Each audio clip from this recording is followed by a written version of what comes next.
biarlah hadirat Allah yang melawan dan menguasai seluruh kehidupan kami. Dalam kesempatan pada saat ini kami akan belajar dari kebenaran firman-Mu. Kami percaya bahwa kuasa firman Tuhan sanggup menuntun hidup kami dengan penyertaan pemeliharaan daripada Roh-Mu yang kudus, sehingga kami menjadi pribadi yang betul-betul senantiasa hidup mempermuliakan Tuhan. Oleh karena itu Bapa di surga, kesempatan yang baik pada hari ini, biarlah Engkau berbicara kepada setiap pribadi lepas pribadi kami dengan tuntunan pemeliharaan daripada Roh-Mu yang kudus melalui kebenaran firman Tuhan yang kami baca, yang kami renungkan, yang kami dengar dan pelajari pada saat ini. Oleh karena itu Bapa di surga, kami percaya kesempatan inilah kesempatan untuk kami bersama-sama berdiam dan menikmati akan jamahan lawatan daripada Tuhan melalui kebenaran firman-Mu. Terima kasih Bapa di surga, kami hanya percaya hanya kuasa Allah saja yang menaungi, yang menutup bungkus kami di dalam kesempatan pada hari ini. Terpujilah Bapa yang baik, kami menyambut berkat firman Tuhan dengan sukacita. Demi Tuhan kami Yesus Kristus kami berdoa. Amin. Baik Bapak Ibu Saudara yang dikasihi Tuhan, silakan duduk kembali. Shalom. Sekali lagi shalom. Saya percaya bahwa setiap kita adalah pribadi-pribadi yang bersyukur sebab kita boleh ada sebagaimana kita ada dalam kesempatan yang baik pada hari ini, dan kita dapat beribadah, memuji, memuliakan Tuhan. Saya percaya itu adalah anugerah Allah yang tak terhingga di dalam kehidupan kita.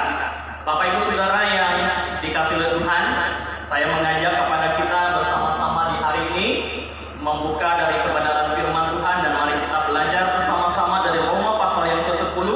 Kita membaca ayat 9 dan ayat yang ke-10. Mari kita bersama-sama membaca firman Tuhan ini. 1, 2, 3. Sebab jika kamu mengaku dengan mulutmu bahwa Yesus adalah Tuhan dan percaya dalam hatimu bahwa Allah telah membangkitkan Dia dari antara orang mati, maka kamu akan diselamatkan. Karena dengan hati orang percaya dan dibenarkan, dan dengan mulut orang mengaku dan diselamatkan. Demikian firman Tuhan yang hari ini menjadi satu pembelajaran bagi kita bersama-sama. Dari firman Tuhan ini saya memberikan tema sejatinya iman Kristen. Sejatinya iman Kristen. Bapak Ibu Saudara yang dikasihi oleh Tuhan, di dalam kita menghadapi situasi kondisi yang pada saat ini terjadi di tengah-tengah kehidupan kita, bangsa kita, bahkan dunia ini, seringkali orang tidak terlalu memperhatikan kehidupan imannya ketimbang dengan pemikirannya, cara hidupnya untuk mengantisipasi persoalan-persoalan yang terjadi baik di dalam tatanan bangsa dan negara, bahkan dunia ini, bahkan di dalam tatanan kehidupan pribadi setiap kita. Nah Bapak Ibu Saudara, pada saat ini saya mengajak kepada kita untuk kembali mengingat bagaimana seharusnya sejatinya kehidupan Kristen atau iman Kristen yang melekat, yang ada, yang tumbuh dan hidup di dalam kehidupan kita. Maka pada saat ini saya mengajak kepada kita melihat dari dua ayat ini tentang sejatinya iman Kristen. Sebetulnya seperti apa sejatinya iman Kristen yang diajarkan melalui bagian ini? Tentu ini bertolak daripada ayat-ayat sebelumnya. Kita telah hidup dan dekat dengan firman. Bahkan firman itu ada dalam hidup kita. Kalau kita melihat di ayat yang ke-8 bagian yang B, firman Tuhan begini berbunyinya. Firman itu dekat kepadamu, yakni di dalam mulutmu dan di dalam hatimu. Firman Allah itu dekat dengan kita, tidak jauh dengan kita. Bahkan firman Tuhan katakan di dalam mulutmu dan di dalam hatimu. Kalau firman Tuhan ada di dalam hati kita, firman Tuhan ada di mulut kita atau di dalam perkataan kita. Oleh karena itu dilanjutkan dengan ayat yang ke-9.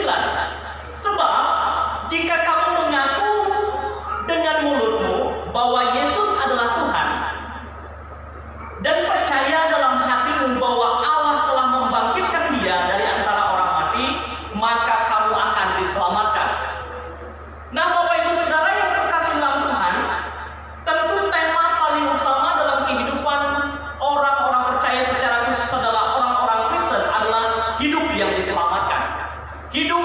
yang berada dalam kebenaran. Oleh karena itu kita berbicara tentang sejatinya iman Kristen. Kita sedang berbicara tentang iman yang menyelamatkan, iman yang membawa kepada kehidupan, iman yang dapat mengubah segala kehidupan kita dan tatanan yang terjadi dalam kehidupan kita. Oleh karena itu pada hari ini saya mengajak kepada kita untuk memahami bersama-sama wujud sejatinya iman Kristen. Kalau kita dapat mempelajari di sana daripada ayat yang telah kita baca, baik ayat yang ke-8 maupun ayat yang ke-9, kita dapat melihat bahwa iman Kristen itu dapat dilihat dari sifatnya. Bagaimana sifat kerjanya di dalam kehidupan kita secara pribadi. Dan sifat kerjanya yang pertama saya mencatat di sana bahwa iman Kristen itu bersifat internal, bersifat pribadi, bersifat perorangan. Karena apa? Iman Kristen atau Kristus itu masuk dalam hidup kita, masuk dalam hati kita, masuk dalam kehidupan kita. Sehingga melalui kehidupan yang telah berada dalam kehidupan Kristus itulah kita mengalami perubahan. Kalau pada minggu lalu kita dapat belajar bersama-sama dari kehidupan yang lama kepada kehidupan yang baru. Ketika kita mengalami kehidupan dalam tatanan kehidupan berdosa dalam dunia ini, Kristus datang dan hadir dalam kehidupan kita, menjamah hati kita, hidup kita, mengubah, memperbaharui sehingga kita melalui kehidupan yang diubah oleh Tuhan dapat memuliakan Allah. Kita hidup dalam tatanan kehidupan yang baru sehingga kita mengalami jamahan secara personal, yaitu kaitannya kita dapat mengaku bahwa Yesus adalah Tuhan. Sebab banyak sekali umat manusia yang belum sanggup mengaku bahwa Kristus adalah Tuhan. Sebab tidak percaya bahwa Yesus itu adalah Tuhan. Kalau Yesus adalah Tuhan, kenapa dia bisa mati? Kalau Yesus adalah Tuhan, kenapa dia bisa menderita, tidak bisa melepaskan diri dari atas kayu salib? Oleh karena itu Bapak Ibu Saudara, dalam keyakinan iman kita, Yesus adalah Tuhan. Yesus adalah pribadi yang menembus dan menyelamatkan hidup kita. Oleh karena itu, firman itu dalam kehidupan kita atau iman, sejatinya iman Kristen masuk dalam kehidupan pribadi umat manusia secara khusus pada kita setiap orang percaya, sehingga kita dapat mengaku bahwa Yesus adalah Tuhan, sehingga kita mengalami pembaharuan dalam hati kita, dan dalam hati yang betul-betul memuliakan Allah, maka ke dalam pribadi yang ada dalam setiap pribadi kita, maka sifat daripada iman Kristen, sejatinya iman Kristen itu bekerja di dalam internal seseorang, bekerja dalam pribadi setiap kita secara perorangan. Oleh karena pembaharuan demi pembaharuan daripada Roh Kudus, selain pada bekerja dalam internal, maka iman sejati itu dimulai dari hati yang mengasihi Allah, mengasihi Kristus. Bagaimana supaya kita dapat mengasihi Kristus? Maka dengan cara Allah sendirilah yang memampukan kita untuk kita mengasihi Dia. Nah, Bapak Ibu Saudara, ternyata dalam iman Kristen bukan hanya bersifat internal, tetapi juga bersifat umum, secara publik. Apa maksudnya? Bahwa bukan hanya hubungan hati kita dengan Allah, tetapi juga kehidupan Kristen adalah membutuhkan pengakuan kita yang percaya kepada Kristus terhadap dunia ini, terhadap orang-orang yang di sekeliling kita, bahwa kita adalah orang yang percaya. Maka iman Kristen mengajarkan kepada kita untuk mengalami pembaharuan secara pribadi, personal, kemudian menunjukkan pengakuan kita adalah orang-orang yang percaya di tengah-tengah kehidupan sosial kita. Kita mengalami kekuatan, kita mengalami sukacita, kita mengalami suatu kemampuan untuk kita menghadapi segala situasi kondisi, secara khusus dalam dunia pada saat ini yang semakin hari kita melihat semakin porak-poranda, kejahatan di mana-mana, kejadian-kejadian yang membuat kita cemas, membuat kita khawatir di mana-mana. Tetapi kita percaya bahwa kita memiliki Kristus, kita memiliki Allah yang mengasihi kita, sehingga pengakuan kita akan Allah itu pengakuan yang sangat penting. Pengakuan bahwa kita memiliki Kristus atau bekerja dalam kehidupan kita adalah sesuatu yang sangat penting dalam hidup kita. Nah, Bapak Ibu Saudara yang terkasih dalam Tuhan, iman sejatinya iman bersifat secara internal dalam kehidupan kita, kemudian mengubah pribadi kita, dapat menyuarakan dalam kehidupan sosial kita, dan membuat kita bergantung penuh kepada karya Allah.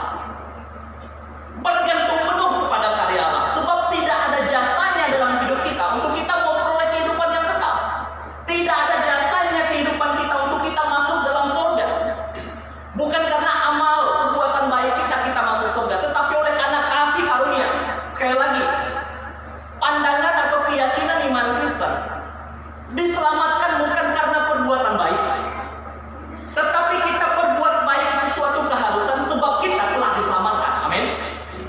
Kita harus melakukan perbuatan baik sebab kita telah diselamatkan. Perbuatan baik kita bukan untuk memperoleh surga, tetapi karena kita mengucap syukur karena telah memperoleh surga. Itulah pemahaman iman kita sebagai orang percaya. Nah, Bapak Ibu Saudara, jika demikian, ketergantungan kita kepada karya Allah, kepada kasih karunia di dalam Kristus, itu sangat penting. Karena itu adalah keputusan pribadi kita, keputusan personal di dalam hidup kita di hadapan Allah. Maka ketika Allah bekerja dalam pribadi kita, memampukan kita hidup dalam segala situasi kondisi yang ada, kita boleh hidup melakukan segala sesuatu dengan baik. Kemudian kita juga menjadi pribadi yang bergantung kepada Tuhan. Maka saya teringat dalam satu cerita, ada seorang ibu yang melihat satu gambaran ketika dia akan mencuci. Nah, saya percaya ibu-ibu di sini pernah mencuci. Ada pakaian yang dia akan cuci, pakaian ini sangat kotor sekali. Dan ada di situ adalah deterjen, kemudian vanis. Nah, deterjen untuk mencuci supaya kotoran itu cepat bersih. Kemudian vanis supaya dia mengembalikan warna yang semula. Dia melihat, mengamati daripada cucian itu, pakaian itu, dia berpikir kalau misalnya pakaian itu tidak dicuci, pasti dia tidak bisa mencuci dirinya sendiri karena dia adalah barang mati, benda mati. Nah, ketika dia mengamati dan dia aplikasikan dalam imannya, dia mengatakan begini, sebetulnya kehidupan saya sama dengan pakaian yang kotor ini. Sebab kehidupan saya adalah kehidupan yang kotor, yang berdosa. Kalau seandainya saya tidak memiliki iman, memiliki pribadi yang dapat mencuci dalam kehidupan saya tidak akan bisa bersih. Nah, Bapak Ibu Saudara, dari pengalaman dari seorang ibu ini, pengamatannya, saya mendapat satu kesimpulan. Iman Kristen, sejatinya iman Kristen itu bekerja dalam diri kita. Maka kalau misalnya kita merendam pakaian ke dalam larutan atau deterjen yang kita sudah berikan, maka deterjen itu bekerja di dalam pori-pori daripada pakaian, di dalam pakaian itu. Dan kemudian setelah kita cuci, kita vanis. Maka vanis itu yang mengembalikan kepada warna semula, sehingga tetap bagus, tetap seperti warna yang seharusnya. Tentu deterjen itu memiliki kemampuan yang terbatas, kemampuan yang fana, yang tidak selamanya. Karena nanti kalau kembali kepada kotor yang ada, dia pasti akan kotor lagi. Tetapi berbeda gambaran itu kepada kehidupan kita yang beriman kepada Tuhan. Kalau kita tidak memiliki Kristus, maka kehidupan kita adalah mati rohani. Kalau kita mati rohani, maka kehidupan kita tidak akan memperoleh kehidupan yang dapat memuliakan Tuhan. Maka saya mencatat dalam bagian ke bawah, tanpa Kristus dan kehadiran Roh Kudus dalam hidup kita, rohani kita mati. Seperti pakaian kotor yang disampaikan atau diamati oleh seorang ibu tadi, tidak dapat membersihkan dirinya sendiri. Oleh karena itu kita memerlukan Kristus dan tuntunan Roh Kudus dalam hidup kita, supaya kita mengalami kehidupan dan kita dapat mengalami satu pembaharuan. Oleh karena itu, sejatinya iman Kristen bekerja dalam internal kita. Ketika dia bekerja mengubah kehidupan kita, maka disitulah dapat membersihkan semua pori-pori dan juga sendi-sendi kehidupan kita. Tanpa kekuatan daripada Kristus, tanpa tuntunan dan kuasa daripada Kristus dan Roh Kudus, maka kehidupan kita tidak mungkin dapat menjadi kehidupan yang baik. Sebab kita adalah manusia berdosa. Tidak ada satupun manusia yang tidak berdosa. Oleh karena itu, kebutuhan kita akan Kristus adalah kebutuhan yang primer, yang utama. Kehadiran Kristus dalam kehidupan kita dan tuntunan daripada Roh Kudus membawa kepada pembaharuan dalam hidup kita.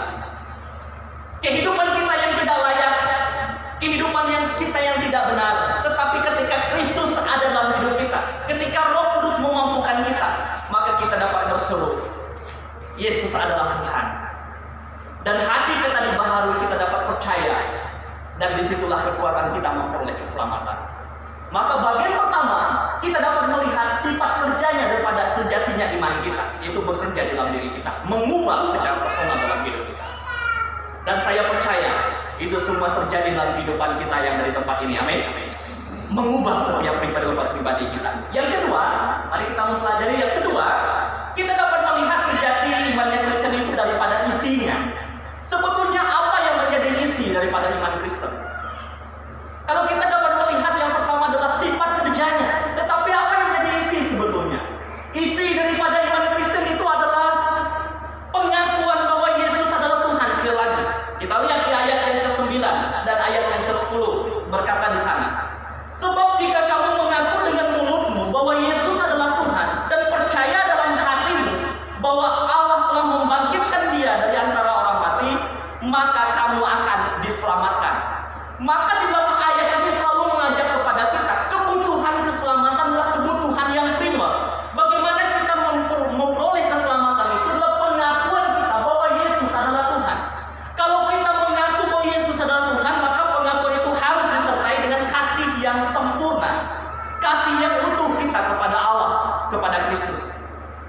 Karena Kristus terlebih dahulu mengasihi kita. Dia telah rela memberikan hidupnya untuk kita. Sebetulnya siapakah kita ini? Kita ini seperti pakaian kotor tadi yang tidak dapat melakukan apa-apa dalam diri kita.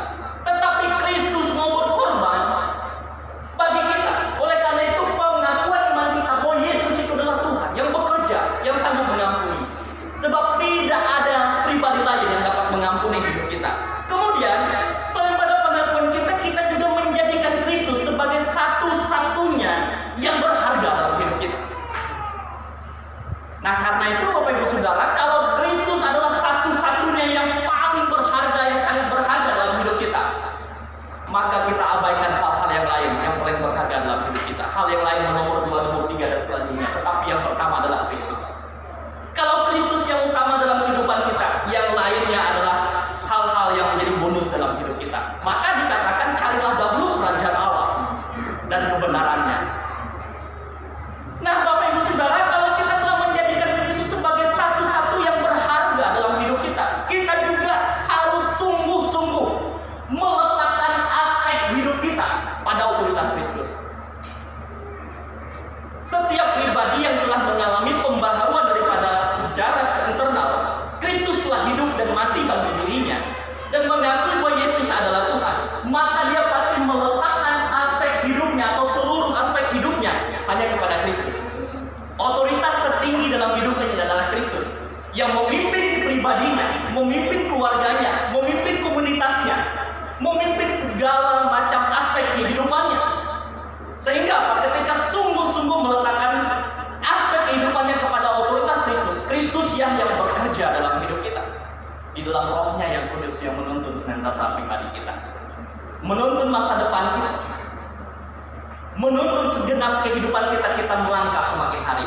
Walaupun kita seringkali seperti pakaian dipakai oleh seorang pekerja, pakaian itu akan menjadi kotor, tetapi ketika kita memiliki Kristus, walaupun kita bekerja, Kristus akan selalu membersihkan hidup kita.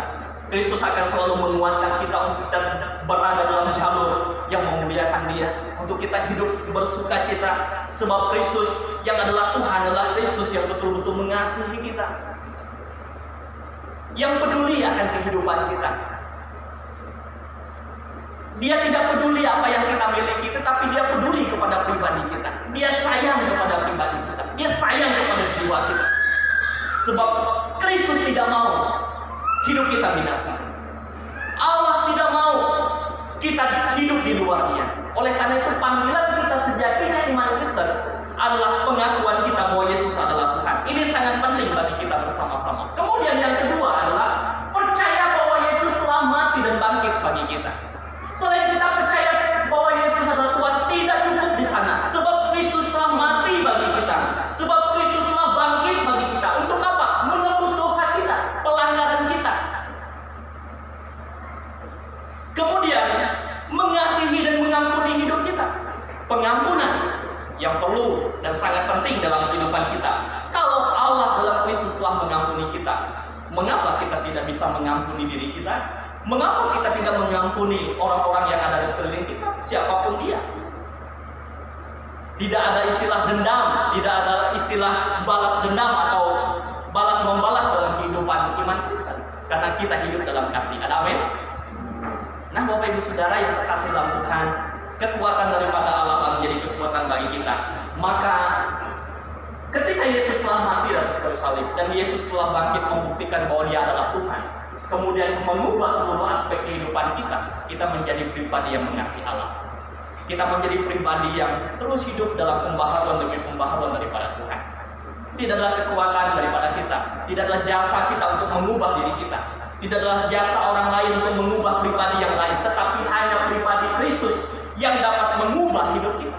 Oleh karena itu, datanglah kepada Kristus, berserulah kepada Kristus atas segala apa yang dialami oleh setiap kita. Sebab solusi hidup kita hanyalah Yesus. Hanyalah Kristus solusi yang terbaik dalam hidup kita. Maka saya menyimpulkan dalam perenungan kita di hari ini, yang pertama adalah setiap pribadi yang memiliki firman Kristus, itulah yang memiliki wujud daripada iman sejati. Kemudian wujud iman sejati itu dari iman Kristen adalah setiap pribadi yang mengaku bahwa Yesus adalah Tuhan dan juru selamat satu-satunya dalam hidupnya. Kemudian yang ketiga adalah setiap pribadi yang percaya bahwa Yesus telah mati dan bangkit bagi dirinya atau demi kehidupannya. Itulah sejatinya iman Kristen. Maka saya percaya bahwa segenap umat Tuhan, baik yang ada di tempat ini maupun yang ada di rumah, semua anggota jemaat yang ada di GPSKI Pertandingan Tungau adalah pribadi-pribadi yang demikian, yaitu memiliki wujud sejatinya daripada iman Kristen. Percaya bahwa Yesus adalah Tuhan, percaya bahwa hanya satu-satunya juru selamat adalah Kristus, tidak ada yang lain, dan menaruh segala kehidupannya, pribadinya, keluarganya hanya di dalam otoritas yang berasal daripada Allah. Sebab itulah kekuatan iman kita bersama. Yesus Kristus adalah segalanya bagi kita. Amin. Biarlah kebenaran firman Tuhan di hari ini membawa satu berkat dan kekuatan bagi kita bersama. Dan sejatinya iman Kristen yaitu ketika kita mengasihi Allah lebih sungguh, lebih dalam. Mari kita